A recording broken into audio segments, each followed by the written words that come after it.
हमारे हिमाचल का एक पुराना गांव, वहां पानी की तलाश, एक युवक की मौत और फिर चमत्कार। हिमाचल के इस गांव में एक संत ने क्रोध में आकर अपना त्रिशूल उठाया था और जमीन में 36 जगहों पर वार किए थे, जिससे जमीन में से पानी की 36 धाराएं फूट पड़ी और वहीं से शुरू हुई एक कहानी जो आज तक बह रही है। इसलिए 100 डेज ऑफ अनफोल्डिंग चंबा में आज जानिए चंबा के भरमौर में पड़ने वाले छतराड़ी गांव की गाथा। जनश्रुतियों के मुताबिक एक जमाने में यहाँ पानी का एक भी स्रोत नहीं था। गांव वालों को पानी के लिए मीलों दूर जंगलों के रास्ते से गुजरना पड़ता था। इसी गांव के मंदिर माता शिव शक्ति धाम में एक संत महात्मा अपने कुछ शिष्यों के साथ तपस्या करने आए थे।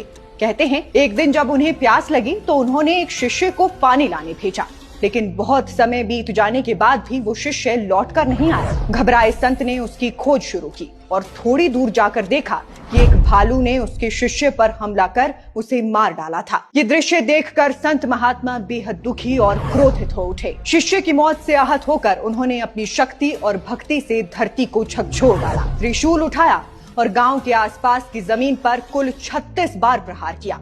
और चमत्कार वही हुआ, जिधर जिधर त्रिशूल चला वहां वहां पानी की धाराएं फूट पड़ी। प्यास से तड़पते गांव के लिए ये वरदान से कम नहीं था। कहा जाता है इन्हीं 36 जल धाराओं के कारण इस गांव का नाम पड़ा छतराड़ी। आज भले ही वो 36 जल धाराएं पूरी तरह मौजूद ना हो, लेकिन गांव में पानी की कभी कोई किल्लत नहीं हुई। इसलिए ये कहानी सिर्फ एक चमत्कार नहीं, ये उस आस्था की झलक है जिसमें हिमाचल की जमीन से नदियां भी फूट पड़ती हैं।